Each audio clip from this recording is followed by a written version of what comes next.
seperti apa gambaran kunci-kunci yang diberikan kepada kita untuk membuka pintu syafaat itu sehingga melahirkan kebahagiaan bagi kita karena dapat memasukinya. Untuk membuka pintu itu kita butuh kunci-kuncinya.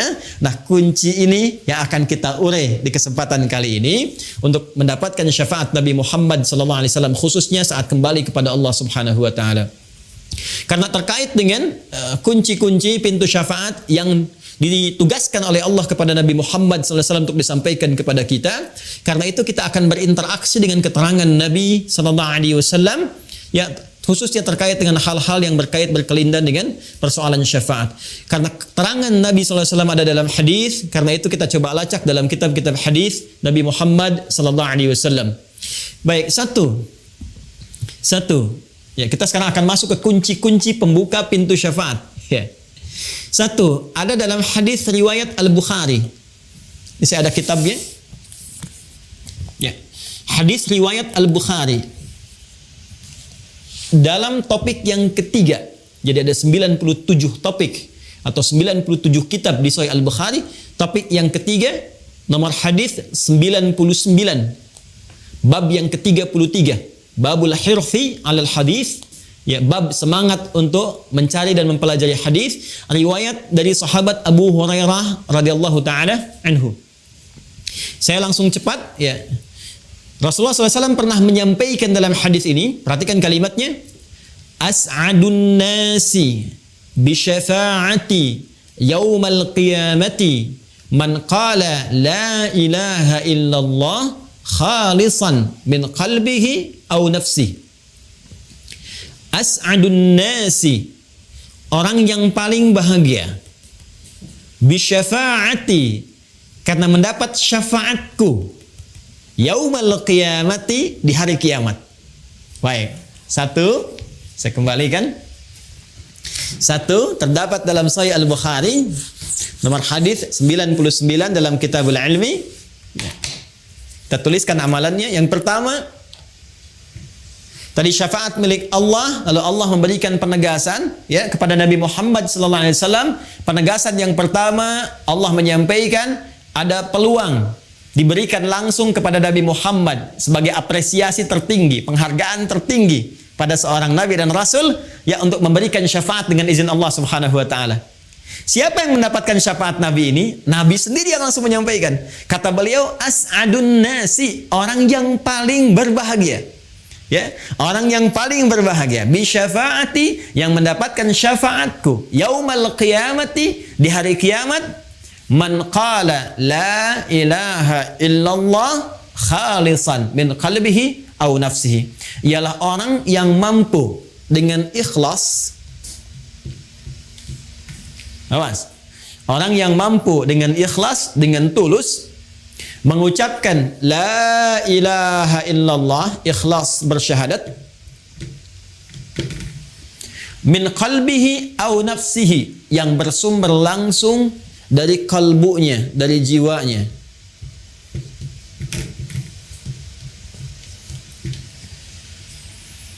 Ini kunci syafaat yang pertama, Bapak Ibu sekalian. Kunci syafaat yang pertama, kalau kita ingin buka pintu syafaat ini, yang utama ini. Ya, yang utama ini. Sampai-sampai di hadis lain Nabi mengatakan, man qala la ilaha illallah fi akhir hayati dakhalal jannah. Kata Nabi, kalau ada orang yang benar-benar bisa mengucapkan kalimat la ilaha illallah di akhir hidupnya sebelum ia wafat, kata Nabi, ia menggenggam surga. Dakhalal jannah, ia berpotensi besar masuk surga. Ya. Nah, itu tidak mudah. Itu tidak mudah. Nah, kuncinya di mana? Ini kalimat nabinya.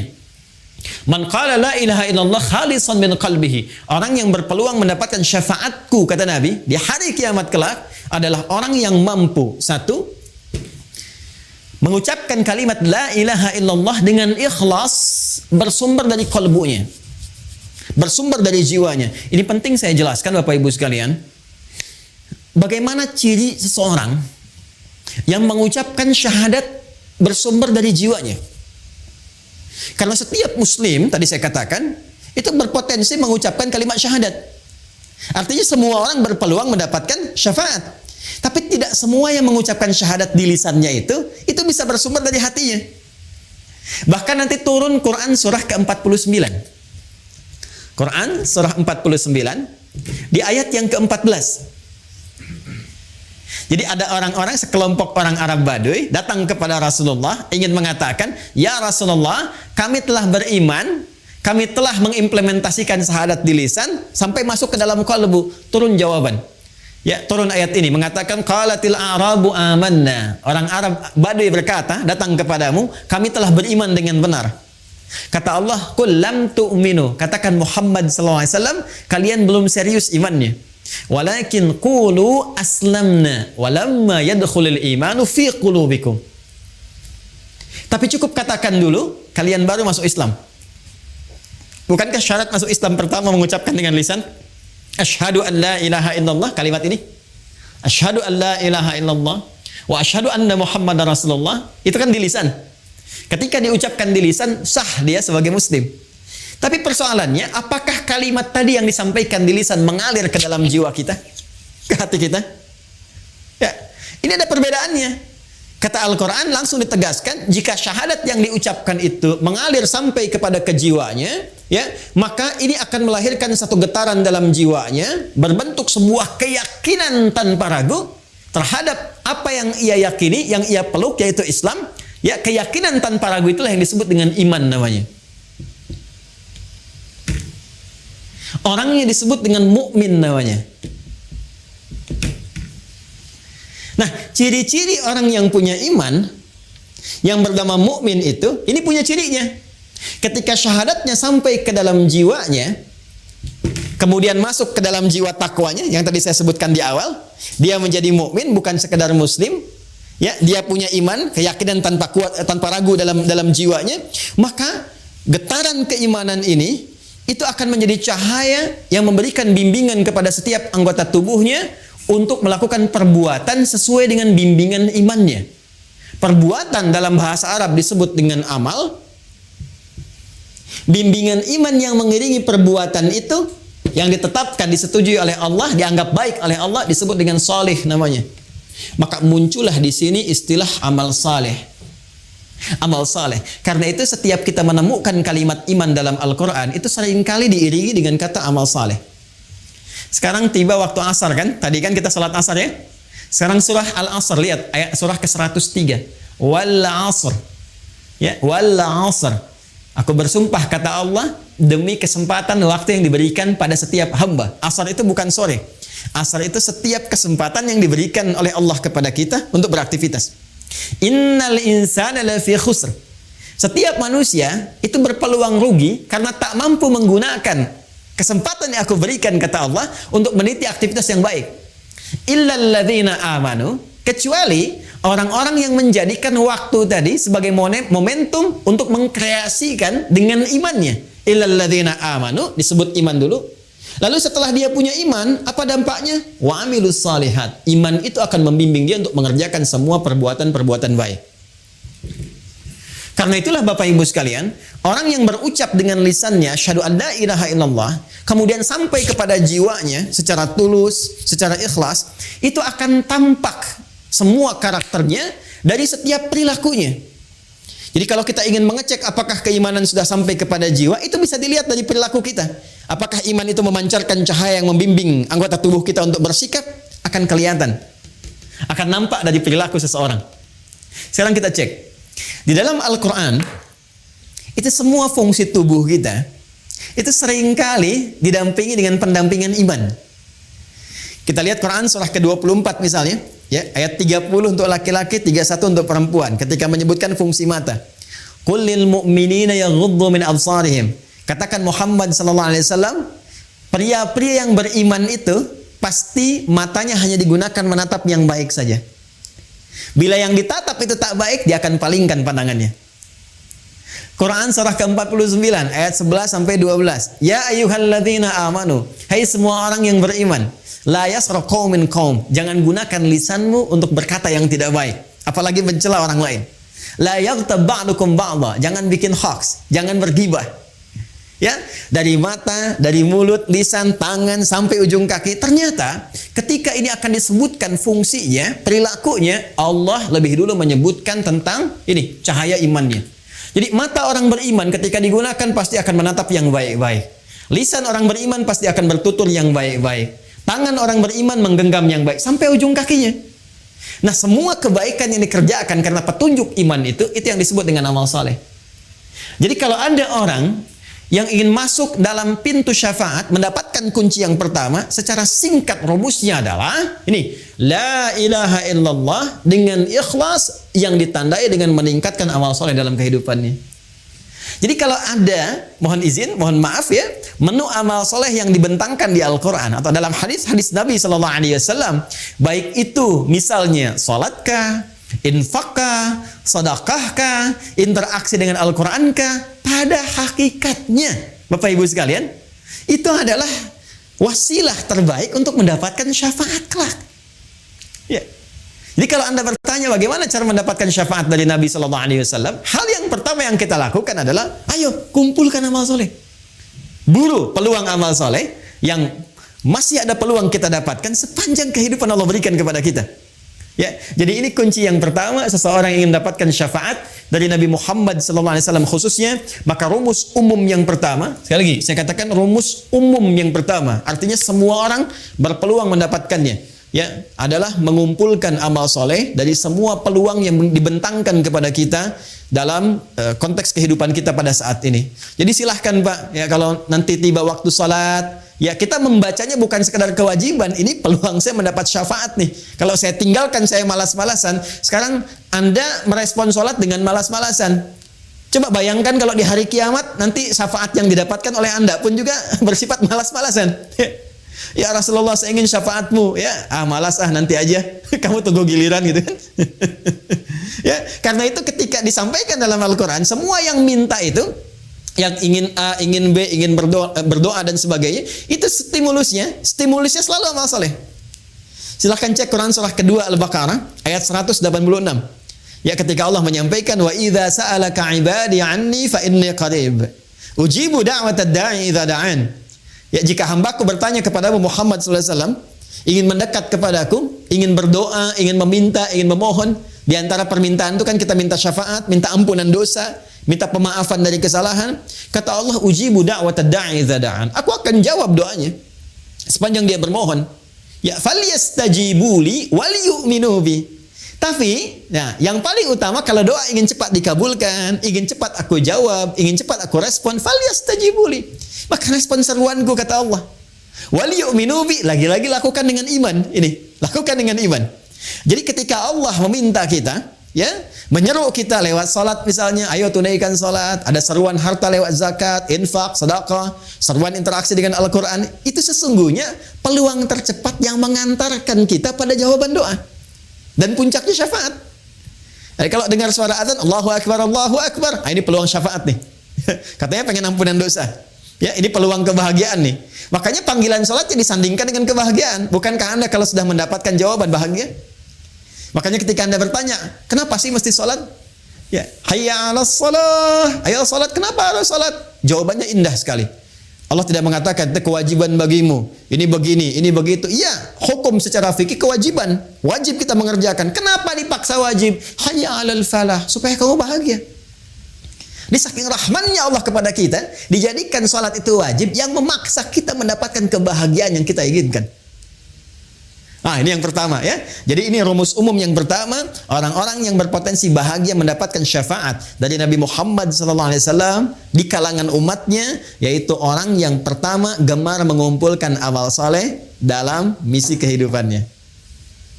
Nah, sekarang kita masuk pada yang kedua, yang spesial. Kita balik bertanya, ya Rasulullah SAW, kalau saya ingin mendapatkan kunci cepat, shortcutnya, ya biasanya kan orang pengen yang istimewa, yang cepat, ya, yang bisa lewat dengan cepat, ya, bisa bypass dan sebagainya. Ada nggak? Maka disinilah setelah yang umum dirincilah amalan-amalan spesifik yang mempercepat seseorang bisa mendapatkan syafaat. Baik, yang pertama, mari kita kembalikan ke hadis Nabi Sallallahu Alaihi Wasallam. Qala Rasulullah Sallallahu Alaihi Wasallam bima ma'na awlan nasi bi syafaati yaumal qiyamati aktsaruhum alayya salatan. Baik, tadi amalan umum, sekarang kita masuk kepada amalan cepatnya yang khusus. orang yang paling utama, kata Nabi, aulan nasi, orang yang paling utama, bisyafaati yaumal qiyamati, untuk mendapatkan syafaatku di hari kiamat, aktsaruhum alayya salatan, yaitu orang yang paling banyak di antara mereka bersolawat kepadaku, kata Nabi Muhammad sallallahu alaihi wasallam. Jadi kalau tadi masih umum sifatnya amal saleh, insyaallah ya. Kalau tadi masih umum sifatnya amal soleh, jadi amal soleh apa saja bisa, salat, yang harta zakat, infak, sedekah dan sebagainya. Sekarang mulai khusus. Ya. Yang kedua adalah salawat kepada Rasulullah sallallahu alaihi wasallam, Muhammad sallallahu alaihi wasallam. Allahumma salli ala sayyidina Muhammad wa ala alihi wa sahbihi. Allahumma salli ala sayyidina Muhammad. Kita bacakan. Ternyata manfaat salawat itu bukan hanya menghadirkan feedback, ya, satu balasan balik, umpan balik kepada kita semua, berupa 10 kali lipat balasan dari Allah. Kan di hadis lain Nabi mengatakan, man shalla alayya salatan wahida sallallahu alaihi asyra salawat. Siapa yang bersalawat kepada aku sekali salawat, maka Allah akan membalas kepada dirinya 10 kali lipat. 10 kali. Awas, ini agak tajam ya, kita secara ilmiah kita tunjukkan. Perhatikan baik-baik. Kalau ada yang mengatakan begini, misalnya itu nabinya umat Islam aja masih belum selamat, masih butuh salawat dari umatnya. Ini menunjukkan belum paham, ya, belum memahami esensi dari salawat. Ya, esensi salawat itu pada hakikatnya bukan untuk Nabi Muhammad, tapi kemuliaan Nabi itu yang melahirkan aura kebaikan yang dampaknya diberikan kepada kita. Jadi sebetulnya saat kita sedang bersolawat, ya itu kembali kepada kita manfaatnya. Menunjukkan kecintaan kepada Rasulullah itu melahirkan rahmat Allah, yang rahmat itu diberikan kepada kita 10 kali lipat dari ucapan yang kita sampaikan. Ya. Jadi hakikat dari solawat itu sesungguhnya untuk menghadirkan pahala dari amalan kita yang kembali kepada kita 10 kali lipat, Masya Allah. Di begitu Anda mengatakan di hari ini sekali Allahumma shalli ala sayyidina Muhammad misalnya, itu langsung diberikan ganjaran, ya, balasan oleh Allah 10 kali dari apa yang kita lakukan. Nah, pertanyaannya, apa bentuk balasan yang Allah berikan itu dari kalimat sholawat yang kita ucapkan? Bapak Ibu sekalian, sholawat itu bentuknya banyak nanti. Ya, ada sholawat dari Allah diantaranya, ada sholawat dari malaikat diantaranya. Ya, innallaha malaikatahu yusalluna 'alan nabi. Sungguh Allah Subhanahu wa taala dan para malaikat bersalawat, ya, kepada Nabi sallallahu alaihi wasallam. Jadi salawatnya Allah kepada Nabi, ya, salawatnya malaikat kepada Nabi itu dibedakan, ya. Itu beda tingkatan pemahaman dengan apa yang diberikan kepada kita, ya. Itu nanti maknanya bisa berbeda, ya, maknanya bisa berbeda. Nah, salawat dari Allah yang diberikan kepada setiap hamba secara umum. Ya, secara umum. Itu kita temukan di Quran surah kedua di ayat 157. Baik. Ulaika alaihim salawatum mir rabbihim wa rahmah. Wa ulaika humul muhtadun. Ada golongan-golongan yang mendapat ujian dari Allah, kemudian mereka bersabar dan mereka mendapat salawat dari Allah. Nah, sekarang apa pengertian salawat dari Allah itu? Langsung ditafsir dengan ayat Al-Quran. Perhatikan kalimatnya, dijelaskan oleh Allah, ulaika alaihim salawatum min rabbihim, mereka itulah orang-orang yang mendapatkan salawat dari Allah Subhanahu wa taala, wa rahmah, dan rahmat. Jadi bentuk salawat yang pertama itu bisa berupa rahmat. Sedangkan puncak rahmat itu, puncaknya itu ampunan Allah. Ya. Puncak dari rahmat Allah yang diberikan kepada hamba itu ampunan dari semua dosa. Masih ingat Bapak Ibu, tadi di awal saya katakan, ya, surah tentang syafaat itu yang punya Allah, bukankah di surat Az-Zumar di ayat 44 itu? Sekarang perhatikan Quran di surat yang sama, Quran surah ke-39 di ayat ke-53.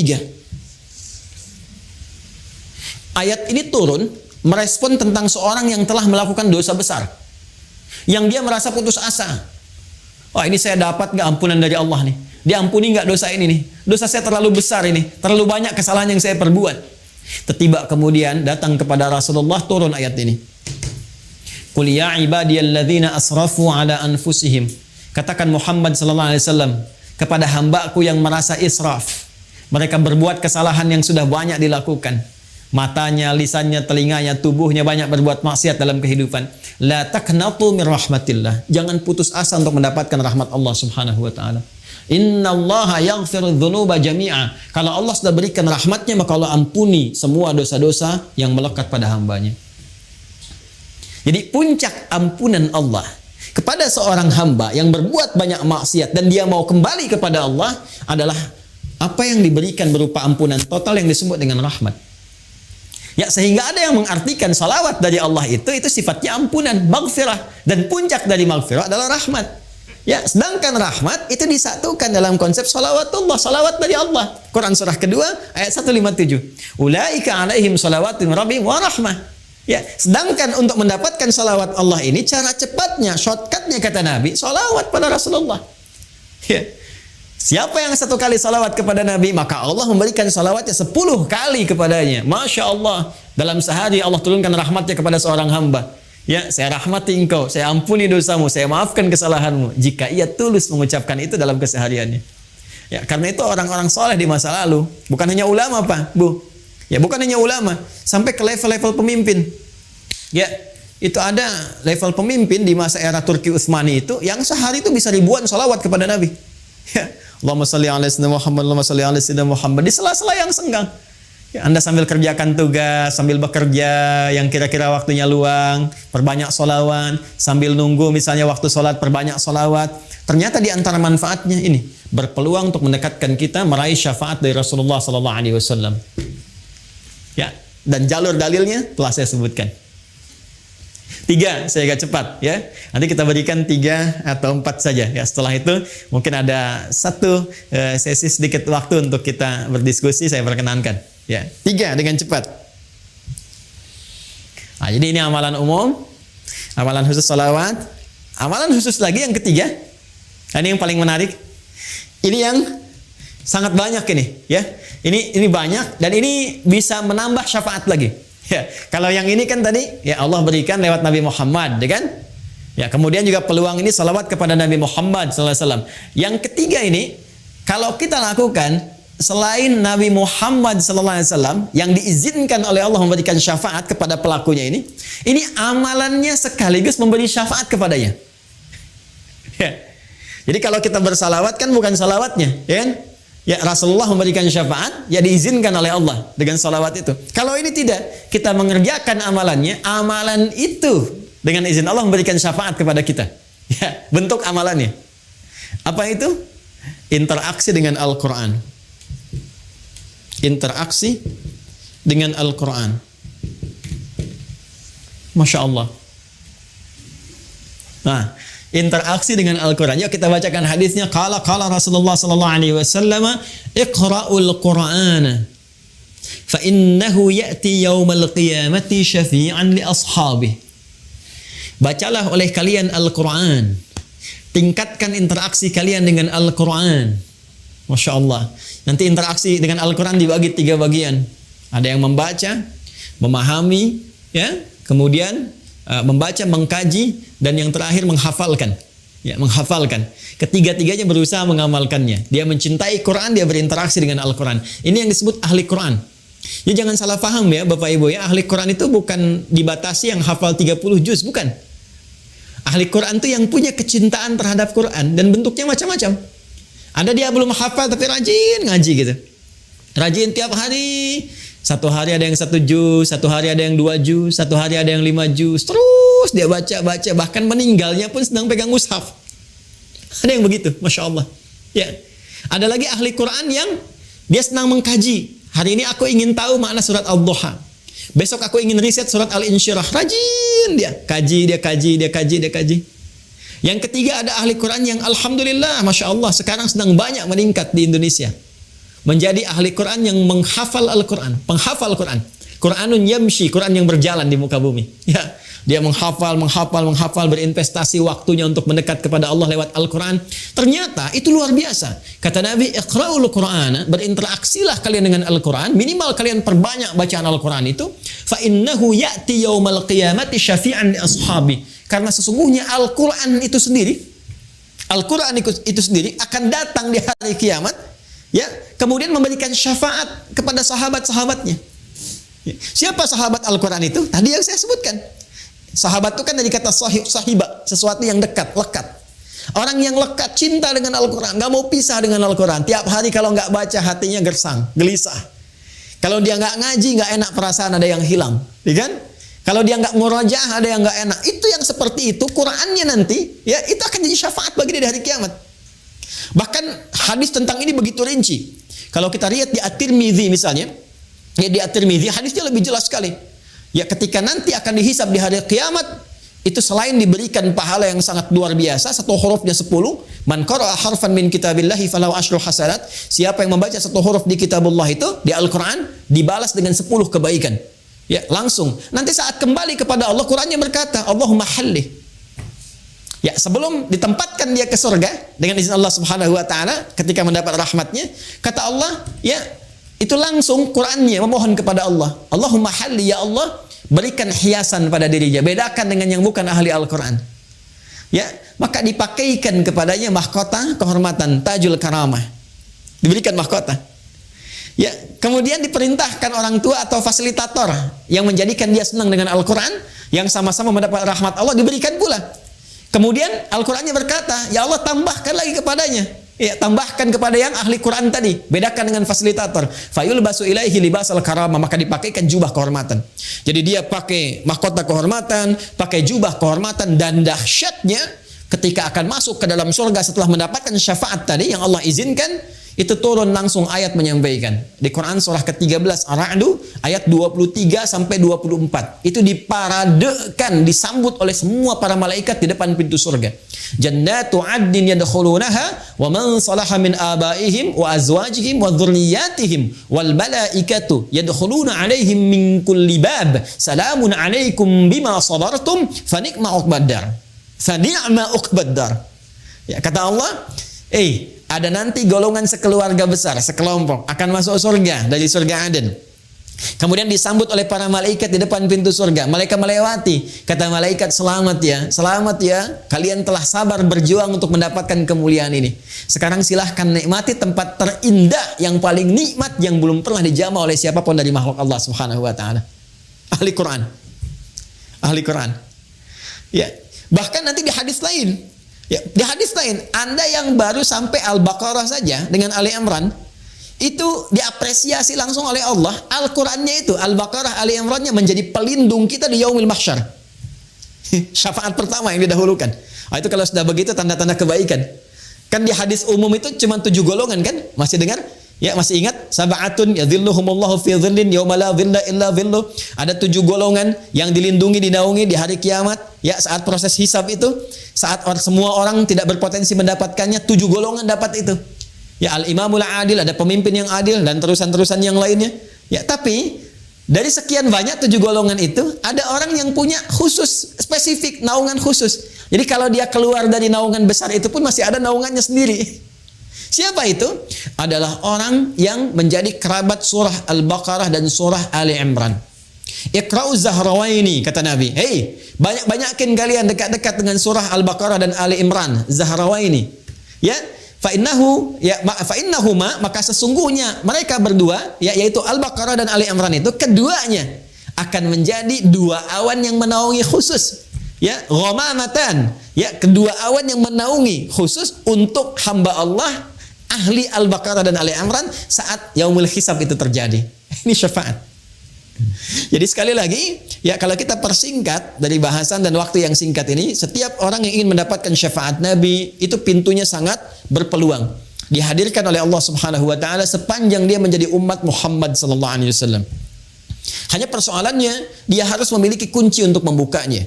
Maka kuncinya terletak kepada amal-amal saleh. Dia bisa siapkan dari sekarang menu-menunya. Silahkan sepanjang punya kesempatan, Bapak Ibu sekalian, rumuskan amal saleh yang bisa kita lakukan saat ini. 1, 2, 3 dan sebagainya. Sepanjang kita mampu.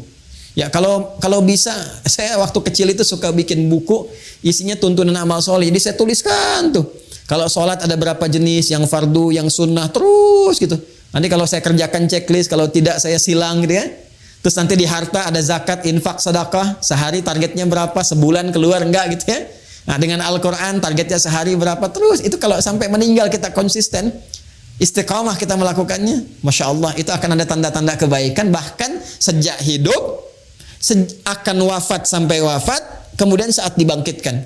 Dikumpulkan di surah ke-19 di ayat ke-15. Wassalamun alaihi yauma wulida wa yauma yamutu wa yauma yub'atsu hayya. Ini jaminan yang pernah diberikan kepada Nabi Yahya alaihissalam dan disampaikan kepada kita sebagai berita gembira untuk mengikutinya, yaitu umatnya Nabi Muhammad SAW. Ada orang-orang dijamin oleh Allah selamat, tenang, bahagia, damai ketika hidup. Ya, hidupnya penuh dengan ketenangan, kedamaian. Ketika meninggal tenang juga. Bahkan panggilannya ya ayyatuhan nafsul mutmainnah. Quran surah 89 ayat 27 sampai 30. Di alam kuburnya dijamin kebaikan. Ali Imran ayat 169 sampai 171. Saat pulang pun ke akhirat mendapatkan keselamatan. Wa yauma yub'atsu hayya, dengan syafaat yang Allah berikan. Sekarang tinggal pilih, silahkan.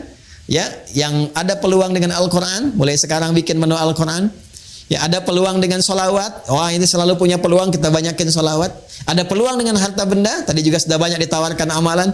Ya, boleh jadi ditampakkan di hadapan kita untuk menyentuh. Barangkali ada sebagian dari rezeki yang Allah titipkan untuk bisa menyambut amalan-amalan itu semua.